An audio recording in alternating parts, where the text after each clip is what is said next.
igreja com a santa e gloriosa paz do Senhor Jesus. Amém. Amém. Motivo de alegria aqui estar com os irmãos, agradecer todo o carinho do pastor Daniel, sua digníssima esposa, desse santo ministério, de ter recebido este convite, que muito nos honra.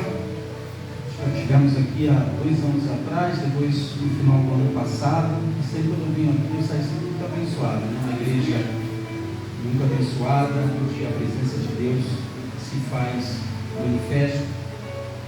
Podemos abrir as nossas Bíblias no Evangelho de João,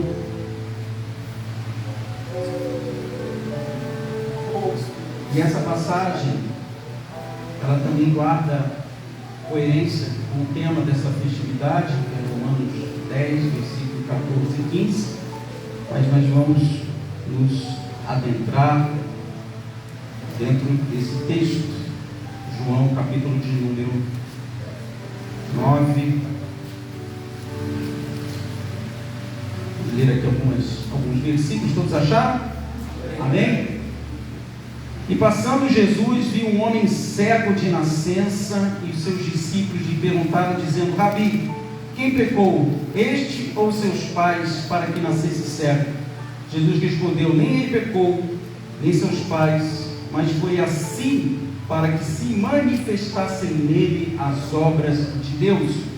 Convém que eu faça as obras daquele que me enviou, enquanto é dia. A noite vem, quando ninguém pode trabalhar.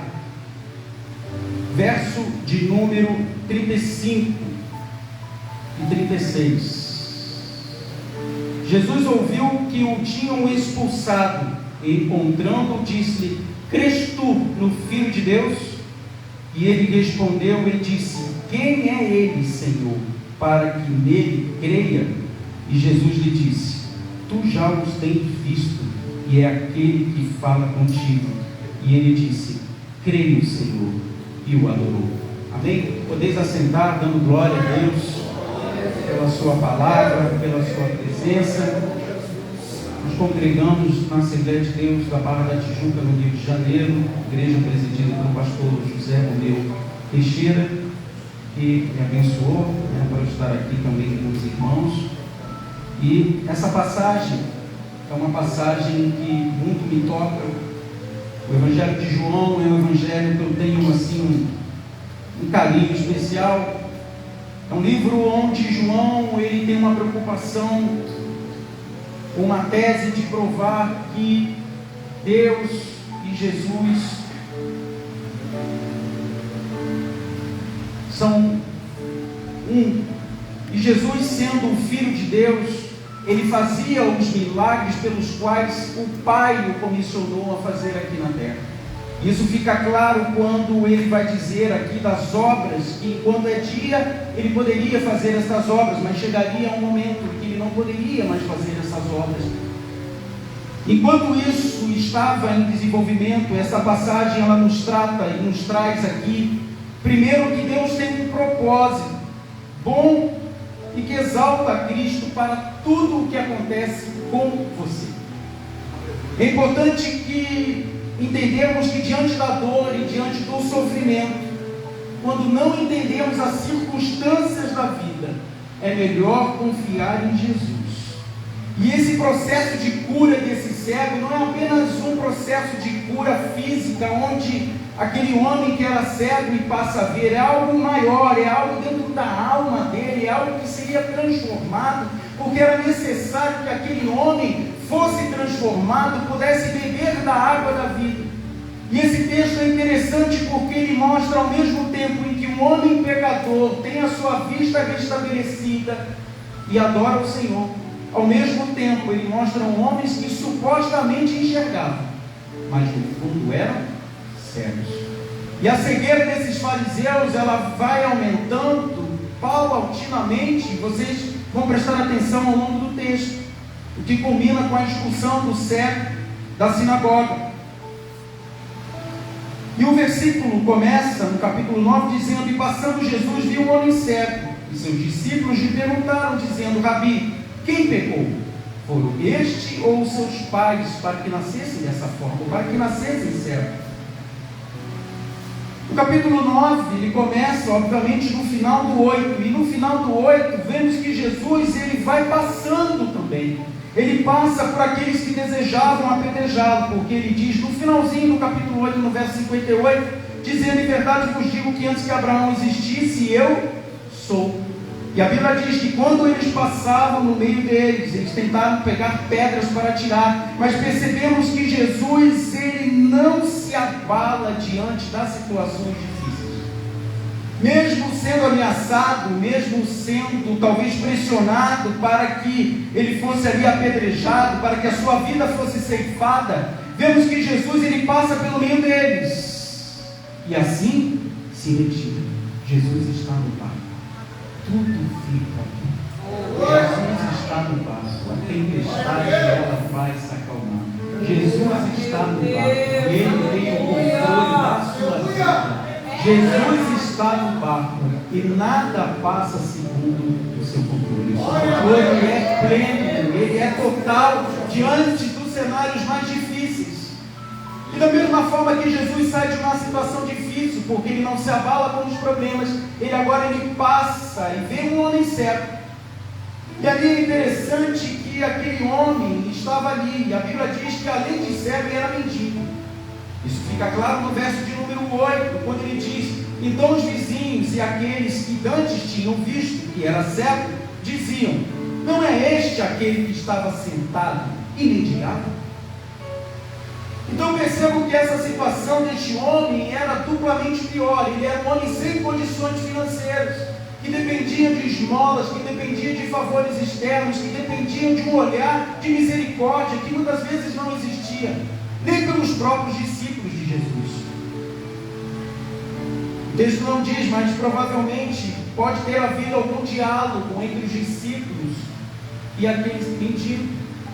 E aí eles fazem, talvez decorrente desse diálogo, dessa interação, fazem uma pergunta: Senhor, por que ele é dessa forma? Mas eles afirmam, vejam categoricamente: será porque os seus pais pecaram? Será que foi por causa do pecado dele próprio? Jesus então, ele vai fazer ali um diagnóstico, ele vai interpretar aquela situação. E era comum dentro da cultura judaica pensar que se você tinha alguma mazela, seja ela física ou financeira ou emocional, ela era decorrente provavelmente de um pecado ou dos seus pais, ou eles acreditavam que aquele pecado era herdado, era uma condição genética que passava de pai para filho. Ou se então não era uma condição que era herdada, era uma condição futura, ou seja, aquele homem já estava sendo punido por alguma coisa que ainda ia acontecer, e por conta disso ele tinha uma cegueira. Mas vemos que Jesus, ele observa aquela situação, e é interessante nós entendermos que para Jesus ele não está procurando uma causa para aquela cegueira, ele verifica que daquela cegueira existe um propósito. E é isso que muitas das vezes nós não entendemos. Queremos explicação para tudo, queremos entender tudo, queremos compreender as dificuldades, queremos entender por que eu estou passando por isso, por que eu estou passando por aquele problema, mas no fundo o que Deus está trabalhando através de você é que existe um propósito por trás disso. E o propósito daquela cegueira, ela fica muito clara, dizendo assim: olha, Jesus responde do verso 3 ao 5, Jesus responde: nem ele pecou, nem seus pais, mas foi assim para que se manifestem nele as obras de Deus. Eu imagino que aquela resposta tenha chocado os discípulos, porque os discípulos talvez tenham agido como eu e você. Olha para o problema de uma pessoa: isso daqui está acabado por conta disso, ele é um pecador, não vai mais à igreja, está assim nessa condição porque cavou a sua própria sorte, cavou a sua própria ruína, tem o que merece. E às vezes nós julgamos e fazemos interpretações, mas Jesus, ele vai adentro da nossa alma e ele sabe o porquê de todas as coisas, mas ele fala e diz: isso não é o fim, é apenas um meio, é um propósito.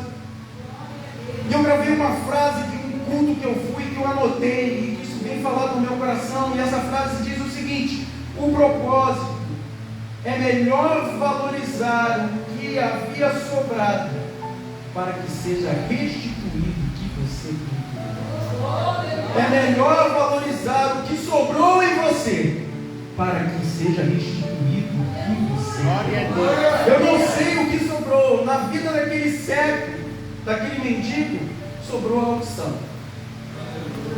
Ele ouvia. Ele perdeu a sua visão. Ele não tinha dinheiro, pastor Daniel, mas ele tinha ouvidos. E quando Jesus mandou ele ir lá se lavar, ele foi prontamente. Porque no seu coração estava brotando uma fé. Estava brotando algo diferente que transformaria a vida daquele homem para sempre. Mas Jesus ele diz: olha, convém que eu faça as obras daquele que me enviou enquanto é dia, que a noite vem. E quando ninguém pode trabalhar enquanto estou no mundo, Jesus diz: eu sou a luz do mundo. O que Jesus está dizendo é que não tinha especificamente uma justificativa ou alguma orientação plausível para aquele pecado. Mas o que Jesus estava dizendo é que o pecado havia entrado na humanidade. Gênesis 3, Romanos 8, do verso 18 ao 25. E por conta da condição de pecado da humanidade, nós sofremos.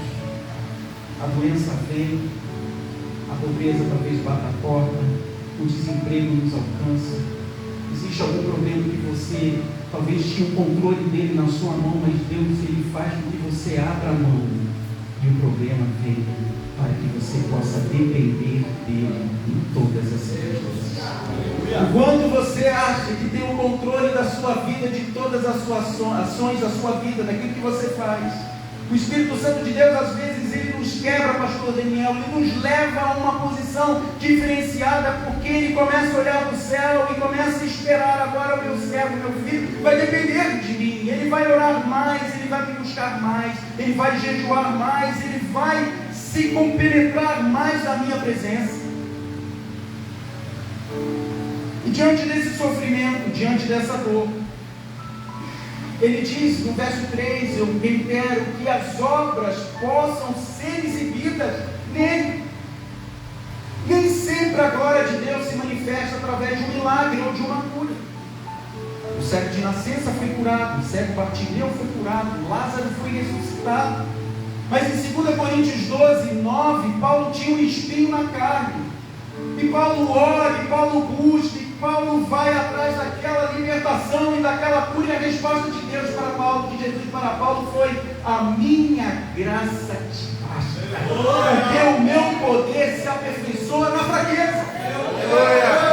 Talvez você tenha entrado aqui para buscar um milagre, para buscar uma cura, mas Jesus fala no céu: espera, porque eu estou trabalhando ainda em detalhes da sua vida que você ainda não está pronto para receber esse milagre.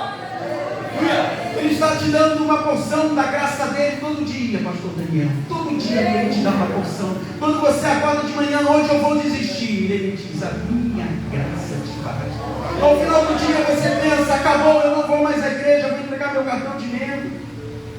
Ele diz: a minha graça te basta. Amanhã eu não vou mais à igreja, eu vou conversar com o pastor Daniel, vou fazer um gabinete, vou entregar tudo. Mas a voz de Deus fala: não desista, a minha graça te basta. Entender os propósitos de Deus no meio da dor e da luta é extremamente difícil, mas existe algo por trás, algo maravilhoso. Porque Deus ele deve ser, como foi cantado aqui no início da ministração deste culto, que Deus deve ser extremamente valioso para nós. Ele deve ser mais valioso do que a nossa saúde e a própria vida, porque o Salmo 63, verso 3 diz: a tua benignidade é melhor do que a vida.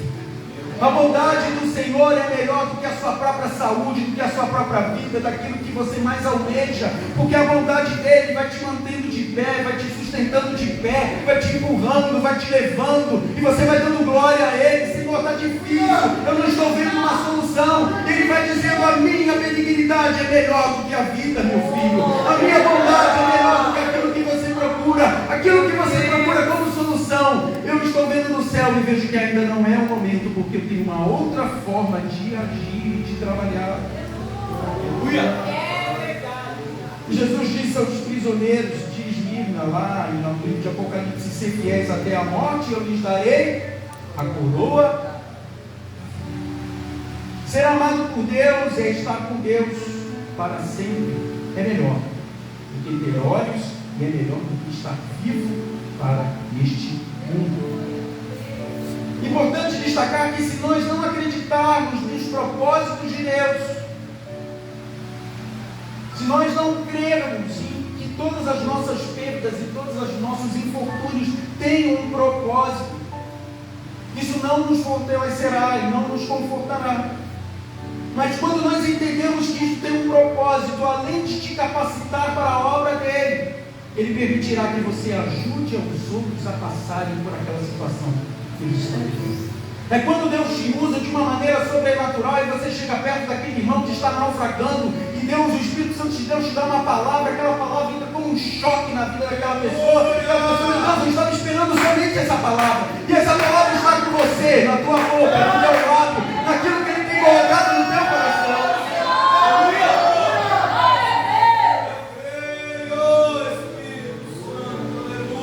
Ele nos capacita. E Ele vai ensinando que não é só você, o mundo não gira em torno apenas de nós e das nossas necessidades. Ele vai te mostrando, você tem a necessidade do próximo, do outro, do que está sofrendo, daquilo que você não está vendo, daquilo que você talvez esteja julgando, você não sabe o que está passando. E quando você ouve aquela pessoa abrir, você sente às vezes aquele arrependimento: meu Deus, eu julguei tanto aquela pessoa, ela estava sofrendo. E tudo que ela estava precisando era de uma palavra, e a palavra está com você, porque vem do trono da graça de Deus para a sua vida. Convém que eu faça as obras daquele que me enviou, enquanto é dia, e a noite vem quando ninguém pode trabalhar. As obras de Deus são feitas pelas mãos de Jesus. Jesus vai curar a cegueira deste homem. Então as obras de Deus são as obras de Jesus. Jesus em breve se desviará do trabalho diurno. Ele não vai poder mais aliviar o sofrimento, porque Ele mesmo vai trabalhar à noite para sofrer por mim e por você hoje também.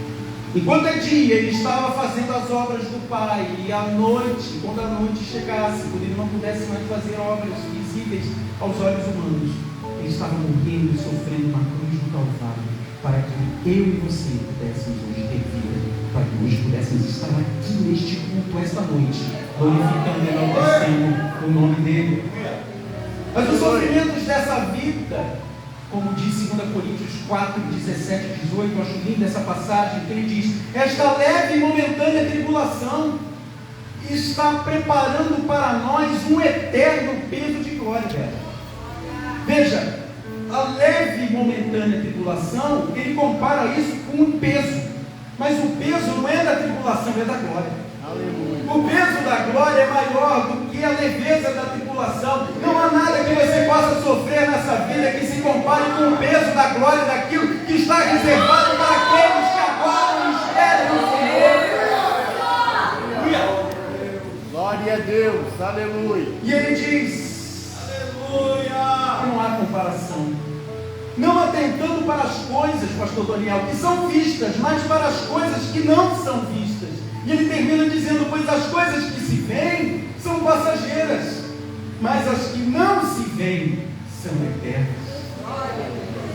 Aquele homem era cego, ele não estava vendo nada, mas o que ele ia começar a ver preparava ele para a eternidade daquele dia. Glória a Deus. Aquele homem pensou que estava tudo perdido, que a cegueira era o fim, não era, pastor Fábio, meu xará. Aquilo era apenas o começo de algo que ia haver além das dificuldades. Ele mendigava, ele dependia de esmolas, ele dependia da miséria, ele dependia de um olhar às vezes de nojo das pessoas. Este mendigo aqui de novo, esse cego, ninguém aguenta mais, sai daqui, sai. Mas a Bíblia diz que passando Jesus, ele viu o cego. O cego não pode ver, mas Jesus vê. Você pode estar passando por uma luta, mas Ele está vendo o que você está passando. Você pensa que Ele não está te vendo, mas Jesus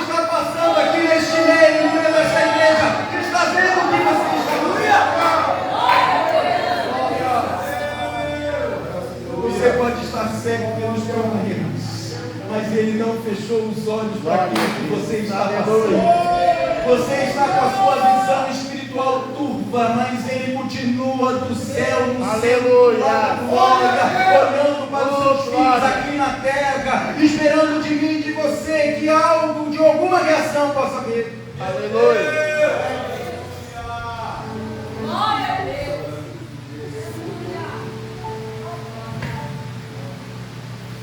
O verso 3 e o 4 e o 6, ele prepara para uma mudança no texto. Eu quero que você preste atenção nisso. O verso 3, ele diz que o homem era cego, para que as obras de Deus fossem manifestas. No 4, ele diz que deve fazer as obras daquele que me enviou. Falamos que as obras de Deus são as obras de Jesus. No verso 6, ele vai dizer, tendo dito isto, Jesus então começa a operar. Ele cospe na terra, e com a saliva deste cuspe, ele faz um lodo, unta os olhos do cego. Quando você lê esse texto, a primeira coisa que vem à cabeça é: por que Jesus cuspiu? Não é mais fácil, né? Lava o olho, vê. Não é mais fácil, pega a tua cama, levanta e anda. Não é melhor chegar e dizer assim: se câncer está curado, e aí você vai no médico, não tem mais nada. As formas como Jesus ele trabalha, elas são diferentes. O que é para um não vale para o outro.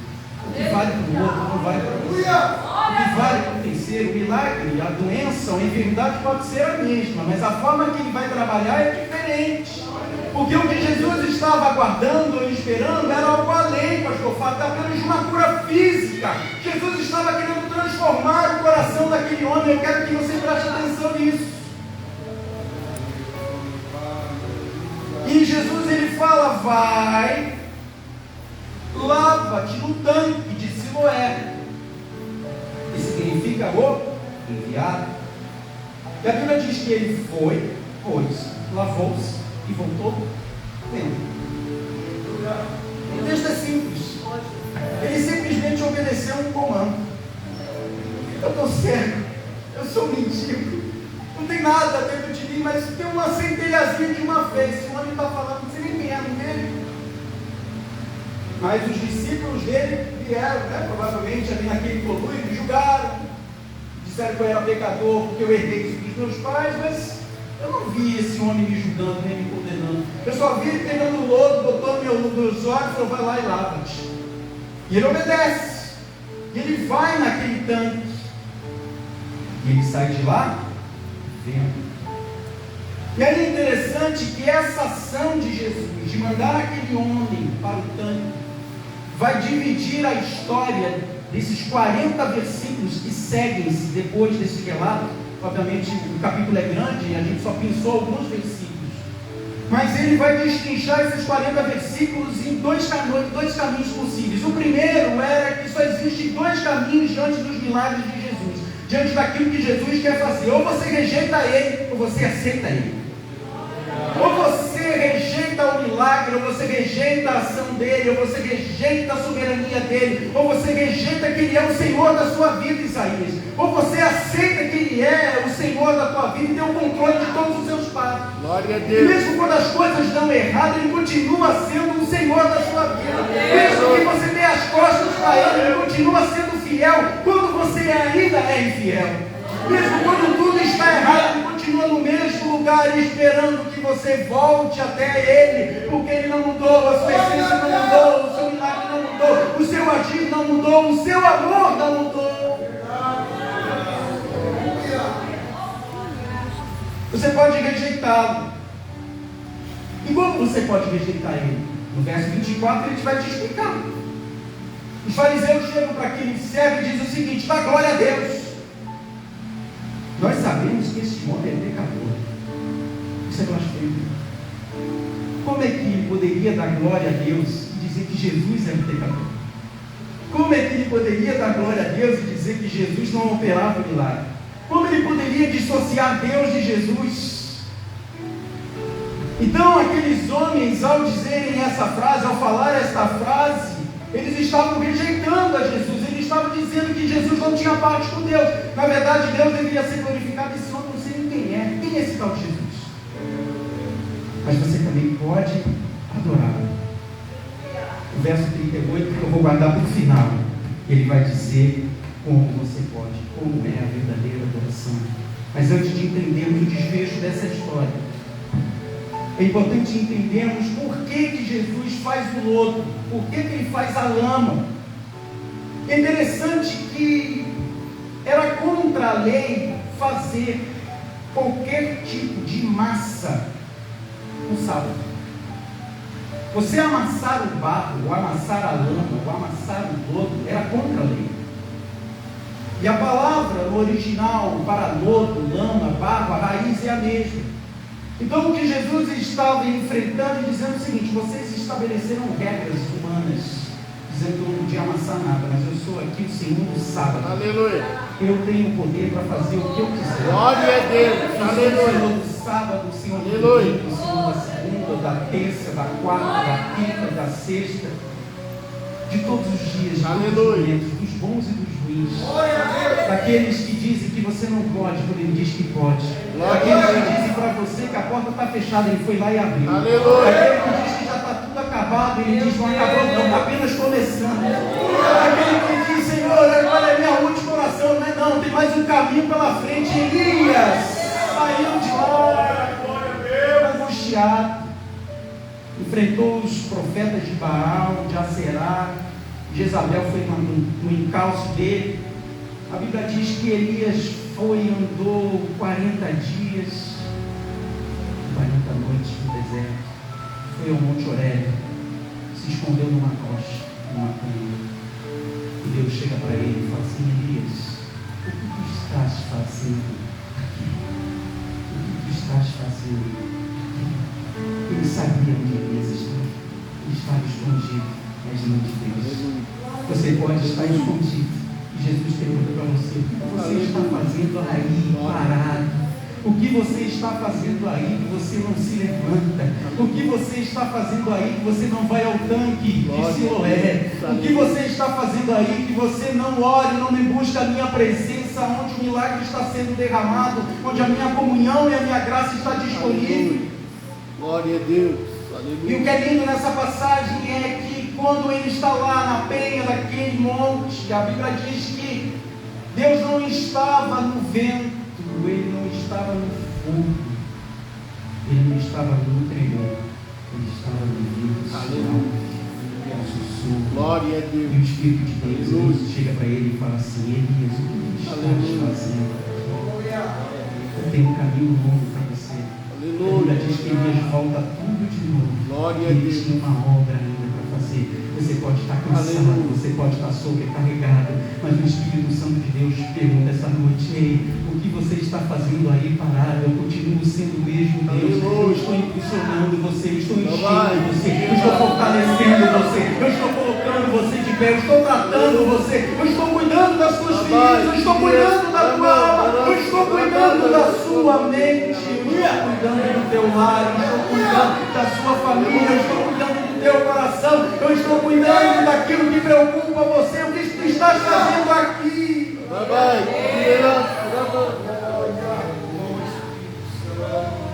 Aleluia. Aleluia. Deus, ele usa meios para fazer obras maravilhosas. Ele poderia, como eu disse, apenas ter falado: os olhos daquele homem têm sido abertos. Provérbios 21:31 diz: o cavalo está preparado para o dia da batalha, mas a vitória pertence ao Senhor. Aleluia. O cavalo está preparado, mas quem decreta a vitória Glória é a o Deus. Senhor. Aleluia. Deus é decisivo na vitória, mas ele usa meios. Ele não precisa do cavalo, mas ele usa o cavalo. Ele não precisa de muitas coisas, ele não vai precisar disso, mas ele usa esses meios para que a glória dele seja Aleluia. para que o poder dele seja colocado, e para que a glória seja refletida ao nome dele. Louvado seja o nome santo do Senhor. Aleluia, Senhor. Aleluia. Interessante que o tanque de Siloé era um tanque, era uma água, uma espécie de uma piscina, e essa água vinha de um riacho, de uma fonte que enchia aquele tanque. E é interessante quando você vai em João 4, os versículos 10 e 11, se você tiver aí com a sua Bíblia aberta, ele vai dizer: se tu conheceras o dom de Deus e quem é o que te diz, dai-me de beber, tu lhe pedirias e ele te daria a água. Disse-lhe a mulher: Senhor, tu não tens o que atirar e o poço é fundo, onde pois tu tens essa água? Aleluia. Jesus, que é o enviado do Pai, que veio para morrer pelos nossos pecados, manda agora aquele homem que era cego, envia ele para o tanque. Aleluia. E lá não apenas ele enxerga, ele vai ter o contato não apenas com uma água de uma piscina, ele precisava ter o contato com uma água da Aleluia. Aleluia. Algo na vida daquele homem começou a ser transformado quando ele foi no poço chamado enviado. Aleluia. A água não significa apenas limpeza, e não apenas cura, mas significa também vida. Algo naquele cego que ele já tinha perdido há muito tempo, além da sua visão, era a vontade de viver, era a vontade de estar em pé. Jesus estava começando a limpar os olhos dele, e precisava também transformar o coração dele. Aleluia. Naamã Aleluia. chegou no Rio Jordão, Isaías, e começou a comparar: tanto o rio limpo, a minha terra, está lindo, os peixinhos pulando, as carpas navegando, cachoeira. Eu tinha que vir nesse rio aqui, esse Jordão, esse que é sujo. Mergulha aí 7 vezes. Mergulha uma, mergulha 2. A tua arrogância tem que ser quebrada na mão. Você não é arrogante. Mergulha 3, mergulha 4, mergulha 5, mergulha 6. Eu não estou aguentando mais, vai mais uma. 7. Quando ele saiu de lá, era outro na mão. Ele foi até o profeta Eliseu e falou assim: eu quero só pegar um pouquinho da minha terra, porque lá na terra onde eu sou, infelizmente, eu tenho que ir acompanhar o rei para adorar um rei, um Deus estranho. Mas se eu pegar um pouquinho da terra daqui, eu vou lembrar desse Deus, eu vou lembrar que eu fui alcançado pela graça de Deus. Na mão foi porque ele foi transformado.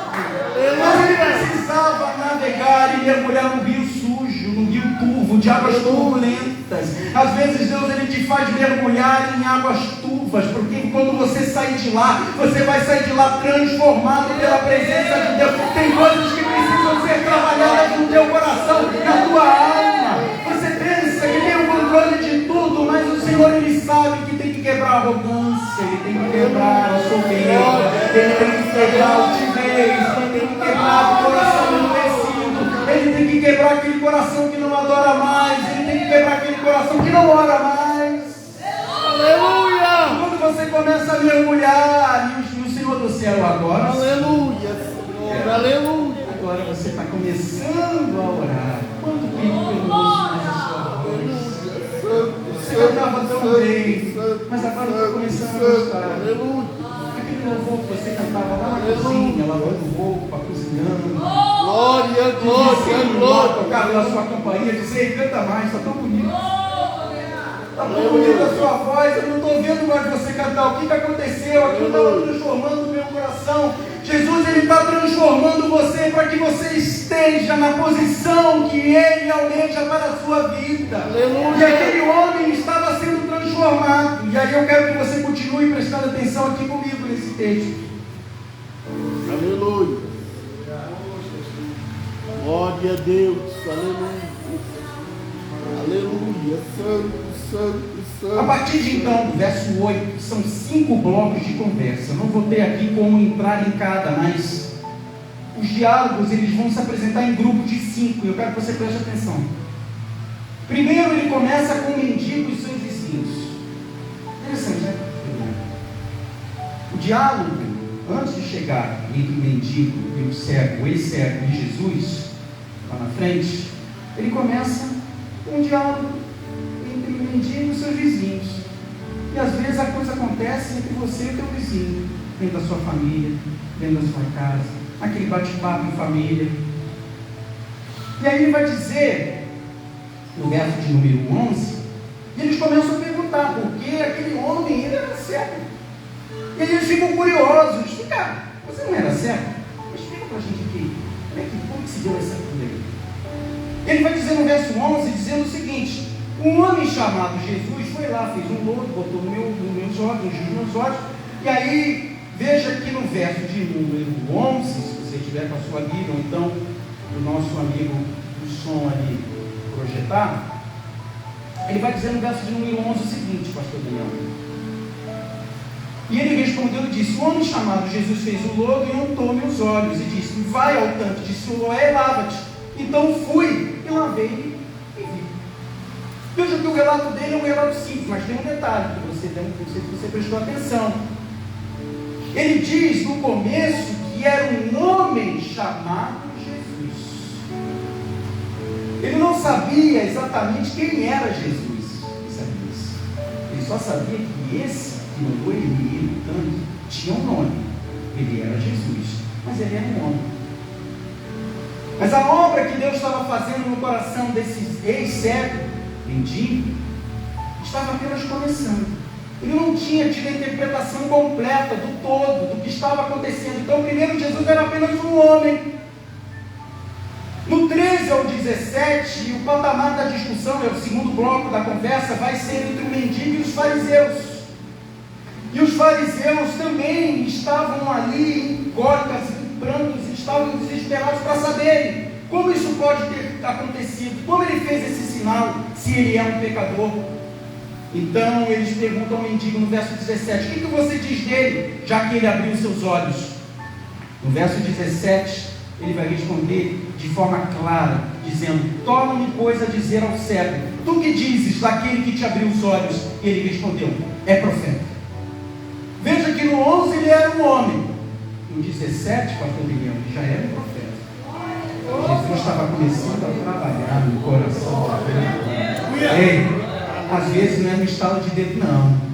Às vezes Jesus vai trabalhando pouquinho a pouquinho. Ele vai te quebrando, ele vai te testando, ele vai te colocando. Você é Jesus. Tu és grande. Mas eu não tenho muito mais do que falar que isso, não. Mas tá bom, meu filho, vem para o próximo culto de geração. No próximo você vai dizer que ele é grande. Além de grande, ele é magnífico. Aleluia. Ele é pleno. Ele é conselheiro. Ele é Deus forte. Ele é Pai da eternidade. Ele é príncipe da paz. E é lá no céu agora está começando a ficar bom. Você veio no culto só para ver um milagre acontecer, mas eu quero algo mais. Eu não quero apenas que você me procure pelo milagre, eu quero que você me procure pelo aquilo que eu sou, por aquilo que eu represento, por aquilo que eu estou fazendo na sua vida. E é por isso que eu mandei aquele homem lavar lá no tanque de Siloé. Não era apenas para fazer mais um milagre, para que ele saísse lá vendo e pudesse andar por aí. Não, eu queria trabalhar em algo grande na vida dele. É por isso que muitos perdem a bênção, vêm na igreja, recebem o milagre e vai embora. Mas Jesus ainda não terminou nem começou, pastor. Aleluia. Você só foi curado de uma enfermidade, mas tem outras coisas para trabalhar na tua alma ainda. Aleluia. Espera mais um pouquinho, não é assim. Aleluia. Aleluia. O diálogo agora ele vai passar dos fariseus e dos pais. Os fariseus estavam possessos, possuídos, esses fariseus. Eles não estavam satisfeitos com a resposta do ex-servo. Eles vão então na cola dos pais dele. A partir do versículo 18 ao 23, eles vão perguntar: ele é o seu filho? Ele nasceu cego? Como ele pode estar vendo? Eles respondem: ele é o nosso filho, nasceu cego, mas nós não sabemos como ele foi curado. No verso 22, ele diz que eles fizeram dela essa resposta porque eles temiam aos judeus. E por que eles temiam aos judeus? Porque se você dissesse, falasse que Jesus era o Messias, ou que Jesus era o Filho de Deus, você era excluído daquela comunidade. E ser excluído de uma sinagoga era como você fosse ser excluído da sociedade. Você perdia a identidade de judeu. Isso era terrível. Então aqueles pais, eles ficaram muito temerosos. Mas é interessante que a fraqueza dos pais nas respostas fortalece a resposta do mendigo depois. Mas é importante entendermos que nós não podemos ser duros com os pais. Porque Nicodemos, no capítulo 3, no verso 2, ia visitar Jesus de noite, porque ele tinha medo dos judeus. Mas lá em João 19, ele já estava lá, ajudando no sepultamento. Jesus começou a trabalhar. Os pais do mendigo Isaías iam chegar lá, mas o mendigo foi mais rápido. Ei, para alguns é mais rápido, para outros é mais devagar, para alguns ele vai trabalhando, mas você precisa ter paciência, você precisa esperar na posição, você precisa se entregar a Ele. Mas Senhor, por que o milagre desse aqui foi igual um Ayrton Senna e o meu tá ali naquele cavalinho? Eu estou trabalhando em você coisas que eu não trabalhei, que eu não precisei trabalhar na vida do outro, mas em você precisa ser trabalhado. Aleluia. Os pais daquele cego não precisam ser crucificados. Eu creio, o texto não diz, mas eu creio que eles possam ter chegado lá. Mas o texto não foca os pais, foca o menino, foca o ex-mendigo, foca o ex-cego. E o texto continua. O texto vai dizer, no bloco 4 ele vai dizer, agora o papo é agora entre o mendigo e os fariseus. Agora está começando a ficar bom. A coisa começa a esquentar. No verso 24, ele diz assim, dê glória a Deus, eu já falei desse versículo. Sabemos que este homem é um pecador, junte-se a nós em nossa blasfêmia. Se você não fizer isso, você estará excomungado do nosso reino. É interessante que ele começa a dar uma resposta para a mulher. E só quem pode dar é quem está cheio do Espírito Santo de Deus. Agora, pastor, ele não era mais um cego, um ex-mendigo. Ele era um homem transformado. Ele ouviu muita coisa. Estava com a fé tímida. Ele é um homem. Agora ele é um profeta. Aleluia. Agora ele vai dizer algo lindo. A partir do verso de número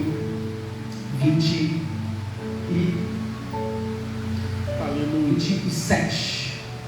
Quando ele diz, verso 25. Verso 24 diz, eles chamam ele pela segunda vez. E no verso 25 respondeu ele e disse, se é pecador eu não sei, mas uma coisa eu sei, é que eu era cego e agora vejo. Eu não sei quem ele é, eu chamei ele de homem, chamei ele de profeta. Eu não sei se ele é pecador ou não, eu não o conheço, eu não tive a oportunidade de ver, porque se você prestou atenção no texto, ele é curado e só aparece na frente de Jesus no final.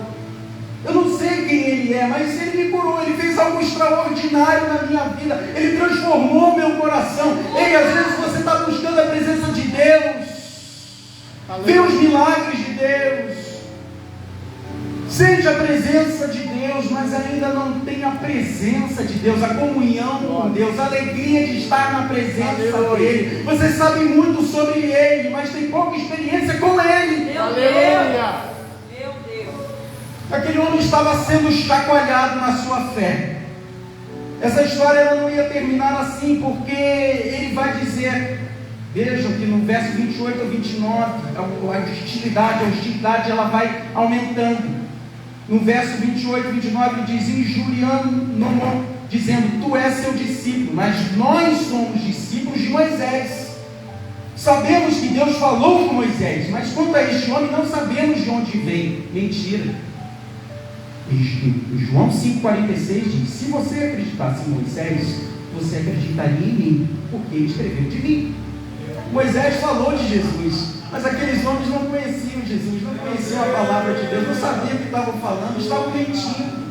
Na falta de argumentos, a melhor resposta são as obras de Deus. Quando vierem te acusar, olha, você está me acusando, mas eu era um drogado, eu era um ninguém, mas Jesus está me transformando. Você pode não acreditar, você está mentindo. Não estou mentindo, eu sou prova viva. Eu já testemunho dizendo que eu não era ninguém, eu fui alcançado pela graça, as minhas vestes estão limpas. Eu estou aqui agora de pé louvando aqui no conjunto das irmãs, no conjunto dos irmãos. Eu não estou pregando. Agora eu sou um pastor, eu sou um diácono, eu tenho obras que Deus tem colocado na minha mão para fazer aqui na igreja. Você é diferente. O mundo tenta te acusar, mas o Espírito Santo de Deus te selou com a promessa, dizendo, este é meu, este é lavado e remido pelo meu sangue. Aleluia. Louvado seja o nome santo do Senhor. A coragem agora por Jesus, ela começa a crescer. O homem responde de novo e diz: nisto, pois, está a maravilha, que vós não saibais de onde ele é, e me abrisse os olhos. Veja, pastor, ele era um bendigo, e agora ele estava discutindo com os mestres da lei de igual para igual, de tete a tete. Acho que ele não tinha diploma nenhum, talvez ele não tinha diploma nem de ensino fundamental nenhum. Mas os fariseus, doutores da lei, o Espírito Santo de Deus, ele te usa, não tem glória a Deus. Ele vai te colocando as palavras e o mundo não consegue compreender, porque o que está em você é maior do que aquilo que está no mundo. O Espírito Santo de Deus vai colocando as palavras certas, a unção correta, ele vai abrindo a sua boca, que no momento de sabedoria as pessoas, esse ali não era o faxineiro, esse daqui não era o servo, esse daqui não era o porteiro, não era ninguém. Como é que ele está falando essas palavras de sabedoria? É porque o que vem do alto o capacita para fazer essa obra, e o Senhor Deus da obra está capacitando, está colocando na boca daquele homem a sua santa palavra.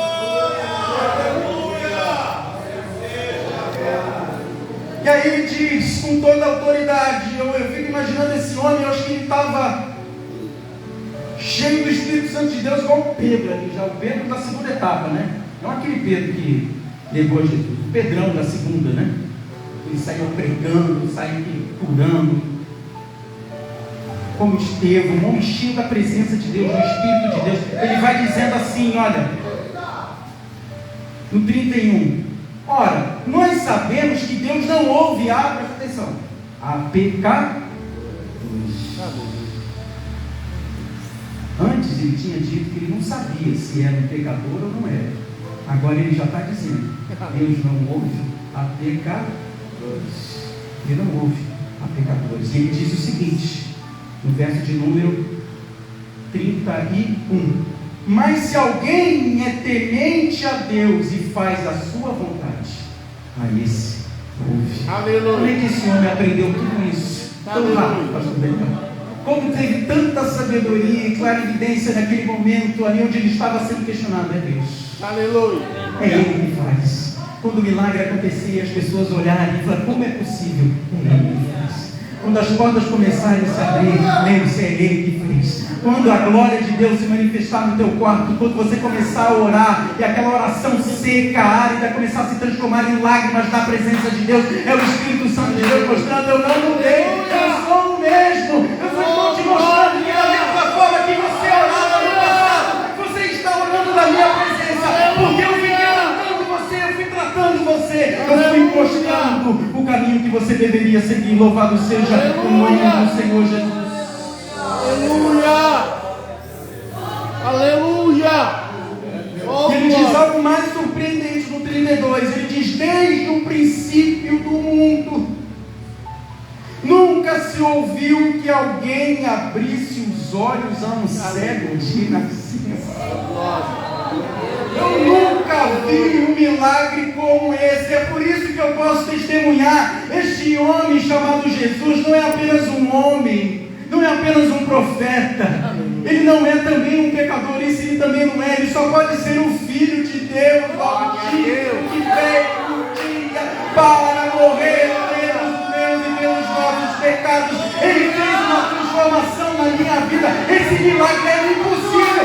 Será que vocês não veem? Vocês são cegos, fariseus. Isso não está no texto, mas eu estou aqui especulando. Vocês são cegos, vocês não estão vendo. Esse homem profeta, filho de Deus do Altíssimo, me curou. E esse milagre eu nunca vi na história da humanidade, que um cego de nascença pudesse ver. Ei, se você duvida ainda do poder de Deus, a sua dificuldade pode ser impossível. Ele continua sendo Deus, Ele continua abrindo portas, Ele continua te colocando pela mão e te trazendo, porque como foi dito aqui no início desse culto, Jesus está no centro deste culto, e aonde Ele está no centro, tudo conforme vai através dele, na direção dele.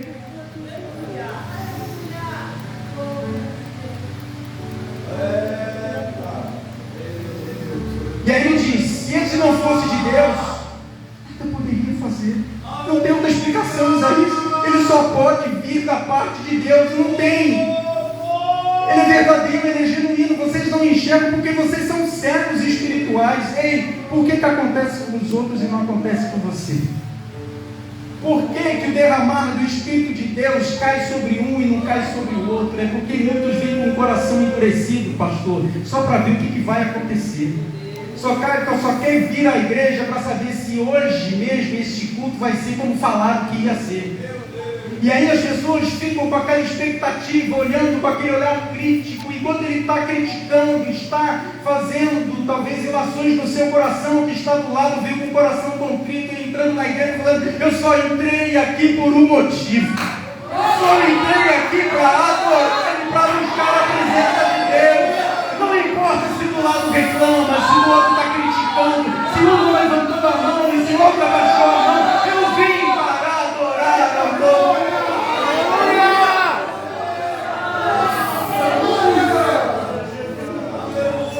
Muitos são meros espectadores, mas se você entrou aqui para adorar ao Senhor, você vai dar um brado de vitória, de glória ao Senhor nessa noite.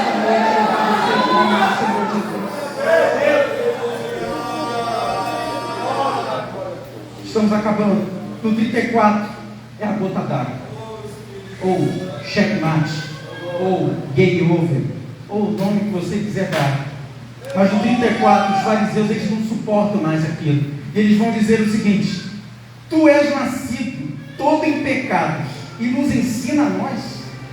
A Bíblia diz que eles foram expulsos da sinagoga. Contra fatos não há argumentos. Contra a realidade do milagre não existe fofoca, não existe apoio, não existe aquele que tenta desqualificar o milagre. O importante é que o milagre está dentro do seu coração, porque Deus já fez. O que o homem está falando, você pode ser expulso do seu trabalho, pode mandar você calar a boca onde você está, pode não permitir que você leia a Bíblia na hora do expediente, nem que você ore. Mas o que Jesus fez no seu coração, Ele não vai impedir você de abrir a tua boca. Jesus transformou a minha vida, que Ele fez um milagre na minha vida, que Ele transformou a minha vida. E eu acredito na alegria daquele homem, mas pastor Daniel, não acabou ainda não, o melhor ainda estava por vir. Se você prestou atenção nessa mensagem, lá no meio, eu falei para você que só tinham dois caminhos: ou você rejeita Jesus, e esse foi o caminho dos fariseus, ou você aceita a Jesus. E o mais lindo é quando ele sai, ele foi expulso pelos homens. No 35, ele diz que Jesus ouviu que o homem tinha sido expulso. No primeiro, ele diz que Jesus viu o homem. Agora Jesus ouviu que aquele homem tinha sido expulso. E ele mais uma vez o encontra. Jesus, ele sempre nos encontra. Ele sempre nos acha. Ele sempre está na mesma posição. Oh Deus, tu és maravilhoso. Ele só está trabalhando na tua vida. É verdade. Mas ele está esperando do lado de fora. Ele está batendo a porta do teu coração, pedindo: deixa eu entrar aí. Eu quero sentar e ceiar contigo. Você se lembra quando você me adorava, você me buscava. Eu sou o mesmo como Deus. Aleluia! Aquele homem, ele perdeu todas as regalias de uma pessoa civil. Ele perdeu o contato com a sua própria cultura, pastor. Ele foi expulso da sinagoga. Não é a mesma coisa do que ser expulso, por exemplo, de um ambiente público. Você vai embora, mas pode ser que 2, 3 meses depois você volte e entre. A expulsão daquele homem rompia definitivamente a realidade daquele homem. Ele não podia mais voltar lá. Mas Jesus, ele não abandonou. Aleluia! O mesmo Jesus que encontrou ele para curar ele, estava do lado de fora, Isaías, esperando ele. Porque a obra que ele começou, ele vai terminar. Aleluia! Ele não mandou apenas aquele homem ir lá se lavar e vai embora cuidar da sua vida. Não foi isso não. Ele precisou tratar aquele homem. Ele foi tratando, foi revelando isso a ele, foi mostrando que ele era mais do que um homem, que ele não era um pecador, que o que ele fez só podia vir da parte de Deus, para que no final dessa estrada, Jesus o encontrasse novamente. Aleluia. E quando Jesus o encontra novamente, ele vai dizer assim: crês tu no Filho de Deus? Aleluia. Lá atrás, Jesus não fez nenhuma pergunta. Seus discípulos o acusam, esse homem é um pecador. Olha, se fosse você, Jesus nem dava muita trela aí. Mas Jesus foi, cuidou, sarou as feridas, tratou do homem, mas ainda precisava fazer uma pergunta crucial: você crê no Filho do homem? E aquele homem responde de maneira copiosa, de uma maneira tremenda, dizendo o seguinte: Senhor, quem é ele para que nele creia? Agora, aquele homem estava vendo Aleluia. quem o curou. Aleluia. Ele estava vendo quem mandou ele ir no tanque. Ele estava face a face Glória com a aquele Deus. que fez o milagre. E agora, diante daquele que fez o milagre, Jesus faz uma pergunta: tu crês no Filho do Homem? E aquele homem com o coração compelido, contrito, ele fala: Senhor, quem é ele? Eu quero crer, a minha fé ainda talvez seja pequena, ela ainda está em construção, mas eu quero crer. E Jesus, ele fala diretamente para ele: louvado seja o nome santo do Senhor. Ele diz: tu já o tens visto. Aleluia. Visto. Você agora está vendo. Aleluia. Você está vendo quem te curou. E não apenas quem te curou fisicamente, quem curou a tua alma. Fui eu que enchi o teu coração para enfrentar os fariseus. Fui eu que enchi o teu coração e coloquei as palavras certas quando eles tentaram te acuar. Fui eu que te dei coragem diante daqueles homens para enfrentar eles, para mostrar para eles que os verdadeiros servos eram eles, não era você. Você foi expulso da sinagoga, mas eu estou aqui porque você disse não ao mundo e disse sim para aquele que te trouxe. E a Bíblia disse, creio. Agora ele chama ele de Senhor. Creio, Senhor. Eu creio, Senhor. Tu não és só um homem. Tu não és só um profeta. Tu não é um homem que não tem pecado. Tu só não é aquele que só pode ter vindo da parte de Deus. Senhor, tu és Senhor. Eu entrego a minha vida diante de Ti. Eu me coloco diante de Ti. Eu daqui para frente eu não tenho mais nada. Eu não posso mais voltar para trás. Mas a partir do momento que eu crio em Ti e na Tua palavra, eu sei que Tu vai fazer algo grande na minha vida. Ei, muitos já se esqueceram das promessas e têm abraçado coisas do mundo, pensando que essas coisas do mundo vão estar em harmonia com as palavras de Jesus, mas não estarão. O Espírito Santo de Deus está cobrando de você esta noite uma posição diante dEle, na presença dEle. Ou você rejeita ou você aceita. E quando você aceita Ele, a Bíblia diz que no mundo tereis tribulações. Aí é o problema, pastor. Muitos querem um evangelho soft, um evangelho que não tem luta, que não tem problema, que eu vou surfando da onda, que eu venho domingo toda a igreja, abraço os meus irmãos, canto aqui no grupo maravilhoso das irmãs e vou para casa para que no próximo domingo você esteja aqui. Jesus quer algo mais. Meu Deus! Ele quer Aleluia. trabalhar algo mais. Quando você sai da rua, quando você está no carro, quando você está em Eita, casa, maravilha. quando você está na escola, quando você está no teu quarto, na segunda, na terça, na Glória a quarta, Deus. na quinta, Aleluia. na sexta, no sábado, para que você chegar no outro domingo, você diga assim: Senhor, valeu a pena. Valeu a pena estar na Tua presença. Valeu a pena, Senhor, estar diante de Ti. E o texto vai terminar assim: Senhor, eu creio. E ele diz: e o adorou. Glória! A palavra adorar não é apenas cair, é se prostrar, é derramar o coração. É o que você veio fazer aqui essa noite. Aquele homem só podia adorar se ele aprendesse quem ele estava adorando. Muitos querem apenas levantar a mão e falar assim: Senhor, glória a Deus, mas não está adorando porque não conhece esse Deus, não tem um relacionamento com Ele. Jesus mostrou para aquele homem: muito mais do que a cura, eu trabalhei no seu coração e você só pode me adorar porque eu me revelei a Ti. O Senhor, Ele quer se revelar a ti, Ele quer se revelar a você, para que quando você abrir a tua boca e adorar, essa adoração seja genuína, não seja aquela adoração fake, que você apenas gosta com o irmão que está chorando, não. Ele está mostrando, movendo o teu coração nesta manhã.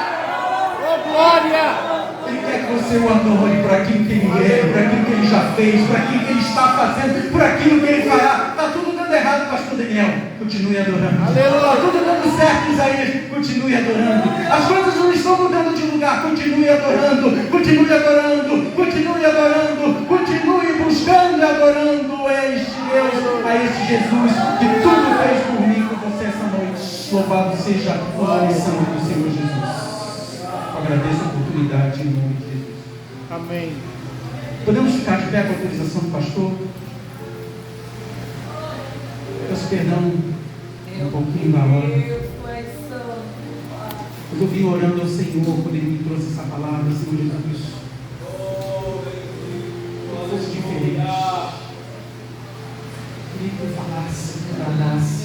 Que tu falasse no meu coração, que tu falasse no coração da tua igreja. A igreja é tua. Eu sou apenas aqui um vaso. Nada mais.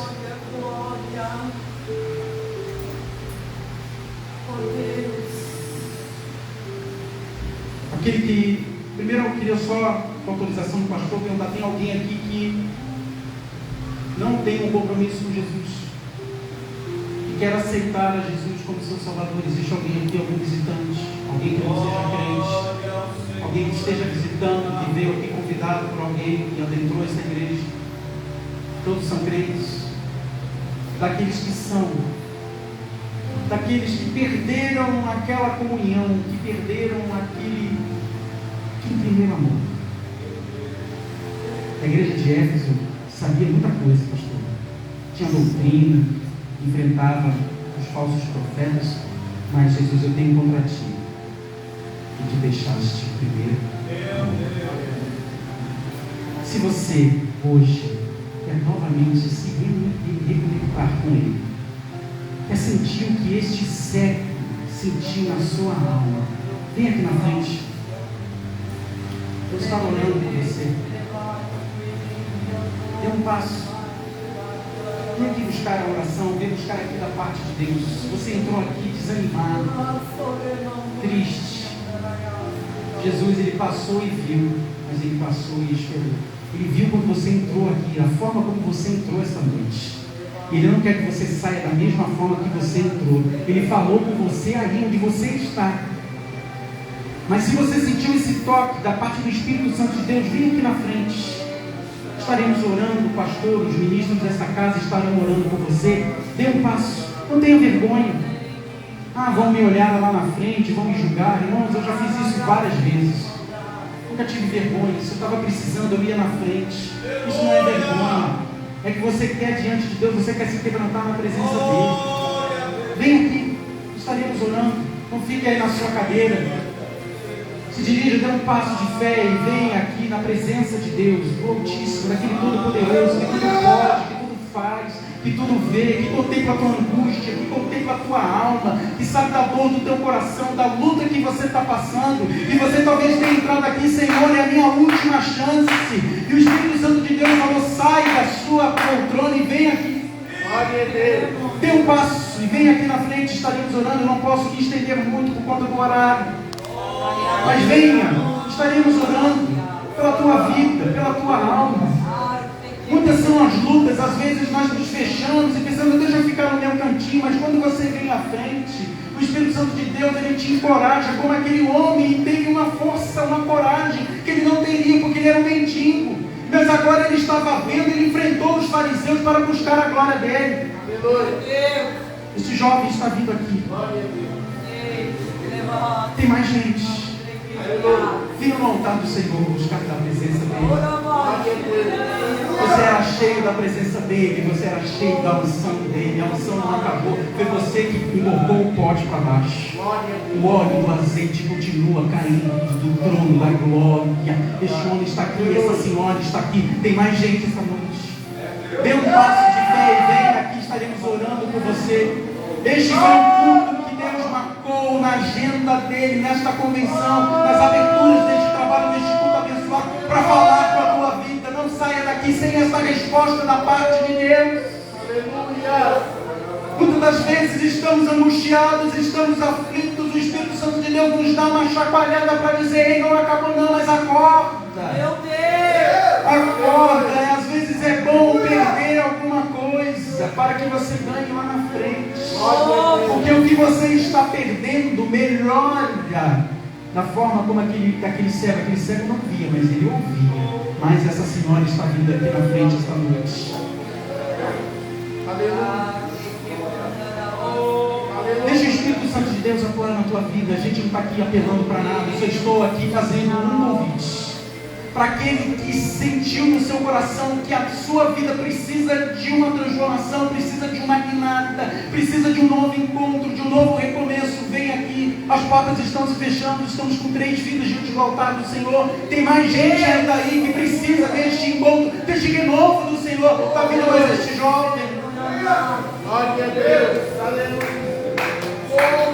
Aleluia. Aleluia. Sábado passado eu estava na minha igreja num culto de jovens e eu me quebrantei na presença de Deus, como há muito tempo eu não fazia. Me ajoelhei na frente, chorei na presença dele como criança. Era o Senhor trabalhando comigo. Não fiquei com vergonha. Quantas vezes eu fiquei no culto lá embaixo no banco, com vergonha. Mas aquele dia o Espírito Santo de Deus me pegou ali cheio e eu comecei a me quebrantar, a chorar na presença dele. Ei, não se segura não, vem aqui na presença de Deus. Deixa o Espírito Santo de Deus trabalhar no teu coração. Você vai sair daqui renovado, vai sair daqui cheio da presença dele, vai voltar a falar em línguas, vai voltar a sentir novamente os dons espirituais, aqueles dons que foram enterrados, que foram talvez esquecidos, que uma vez ele te deu na tua mão. Ele está de novo com as mãos estendidas, os dons são os mesmos dela. Isaías são os mesmos. Eu sou o mesmo que te usava no passado. Não fui eu que mudei, foi você que me mudou, que mudou em relação à minha pessoa. Mas essa irmã, um grupo de irmãs está aqui na frente. Deus marcou este encontro neste culto para trazer a sua santa palavra para falar o coração. O pastor Daniel me ligou, eu aceitei prontamente. Eu falei: Jesus, senti no meu coração de vir. Vim de longe. Vim, eu também. Eu estou pregando, mas eu estou buscando a presença de Deus. Eu preciso dele. Eu preciso da unção dele. Eu preciso ser cheio dele. Eu preciso da glória dele.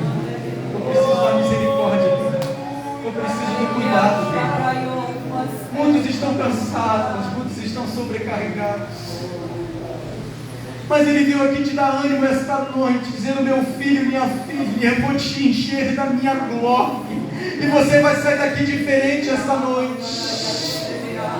Eu vou contar até 3. 1. Mas essa jovem, mais aquelas 2 jovens lá atrás. Não resistais à voz do Espírito de Deus. Ele está falando ao teu coração. Isso você sabe disso que ele está falando. Ele está clamando, ele está bradando na tua alma hoje, esta noite. Você talvez diz: eu nem vou nessa igreja mais. Eu nem vou neste congresso mais.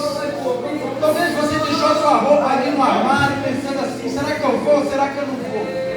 Mas se você veio aqui, o Espírito Santo de Deus te trouxe, porque ele marcou hoje um encontro contigo para falar a tua palavra, para dizer: eu tenho um rio de águas vivas transbordando. O enviado manda agora você mergulhar no tanque de Siloé. E quando você sair de lá, rios de água viva fluirão.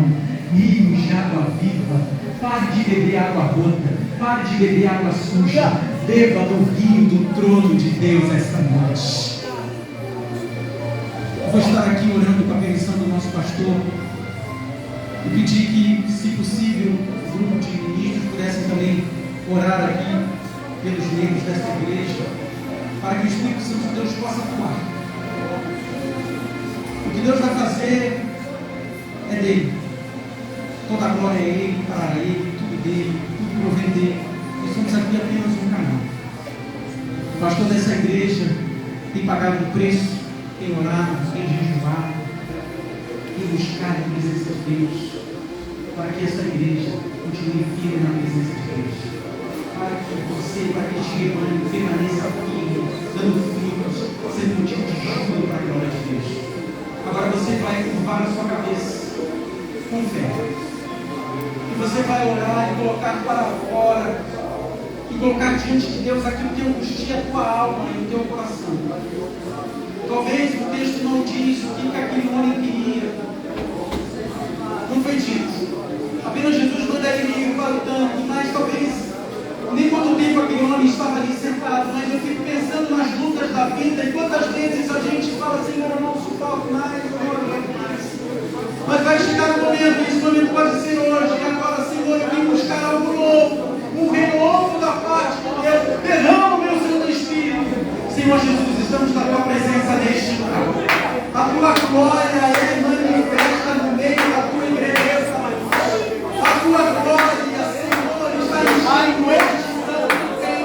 Rios de água viva estão fluindo, derramando de graça, enchendo os corações de corações amargurados, angustiados, pessoas cegas, pessoas que não enxergam mais, que não ouvem mais, Senhor, que deixaram seu coração para a tua presença, estão hoje aqui falando com uma vitória, clamando pelo agir de Deus, pela graça de Deus, ó Espírito Santo de Deus, Senhor, batida o Espírito Santo, renova, Senhor, faça com que o teu povo fale novas línguas, que saiam daqui renovados, saiam daqui, Senhor, regozijantes, saiam daqui vendo, saiam daqui ouvindo, saiam daqui com glória, saiam daqui te glorificando, saiam daqui, Senhor, te louvando, saiam daqui, Senhor, te louvando, seja o teu nome, Senhor, vem dizendo o teu Senhor nesta noite, tu és o Deus de ontem, tu és o Deus de hoje, tu és o eu sou, tu és o Deus dos milagres, tu és o Deus dos impossíveis, tu és o Deus da causa dos impossíveis, Senhor, do coração milagre que na história da humanidade nunca tinha contemplado, tu és o Deus de frequência, tu és o Deus, Senhor, que restaura a família, tu és o Deus, Senhor, que restaura a vida, tu és o Deus, Senhor, que fez a morte a vida, Senhor, tu és o Deus que te une, que coloca vestes novas, vestes limpas, vestes ungidas, vestes brancas, vestes limpas, santificadas, Senhor, para a tua glória, para a tua majestade, derrama a tua glória, derrama a tua unção, derrama a tua unção, derrama a tua glória, faz a tua obra, Senhor, transforma, Senhor, cura, Senhor, liberta, Senhor, vidas que estão, Senhor, estão escravizadas, que estão, Senhor, talvez algemadas pelo pecado. Hoje tu